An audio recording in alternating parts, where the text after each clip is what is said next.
Isang mapagpalang umaga po sa ating lahat sa pangalan ng ating Panginoon. Bago po sa ating panalangin, pagbati po muna sa lahat ng ating po mga ginagalang mga department heads, sa lahat ng mga GO division chiefs, at ganoon po sa lahat ng mga kawani ng Kapitolyo. Sa salita po ng Panginoon na nais ko po nabasahin, dito sa aklat ng Amos chapter 3 verse 3 at Mateo chapter 18 verse 19. Makalalakad baga ang dalawa magkasama, di ba na sila magkasumpayan? Muli sinasabi ko sa inyo na kung pagkasunduan ng dalawa sa inyo sa lupa ang nauukol sa anumang bagay na kanilang hihingin ay gagawin sa kanila ng aking Ama na nasa langit.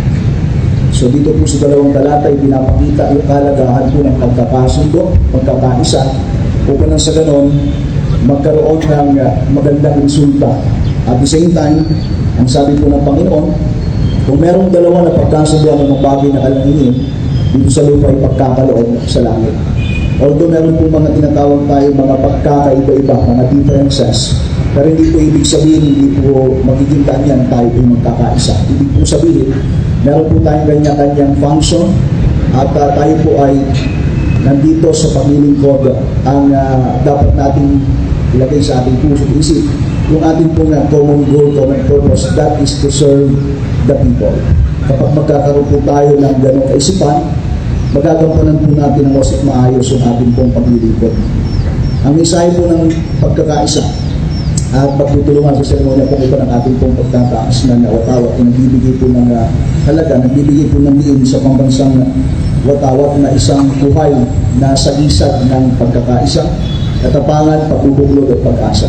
At sa umaga po ito, nagpapasalamat tayo sa panibagong buhay ay pinagkaloob sa atin ng Panginoon at bubuhin po natin ang ating mga talento, yung ating pong mga kakayanan upang mapapurihan ng Diyos. At gawin po natin ito ng masaya, gawin po natin ito ng maluwag sa ating kalooban at tulungan, samahan tayo ng ating Panginoon.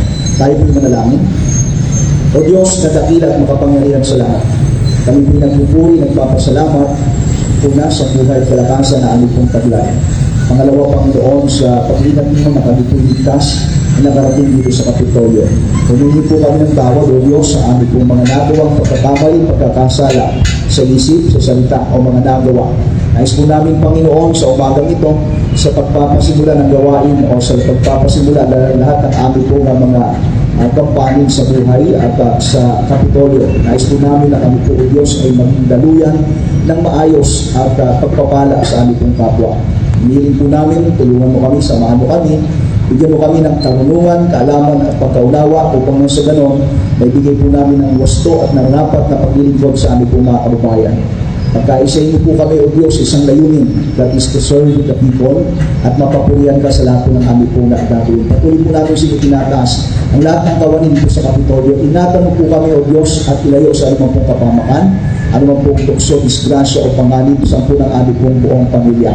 Patuloy po namin sa iyo tinataas ang Provincial Government of Camarines Norte sa ilalim ng Padilla State Administration na patuloy po silang samahan.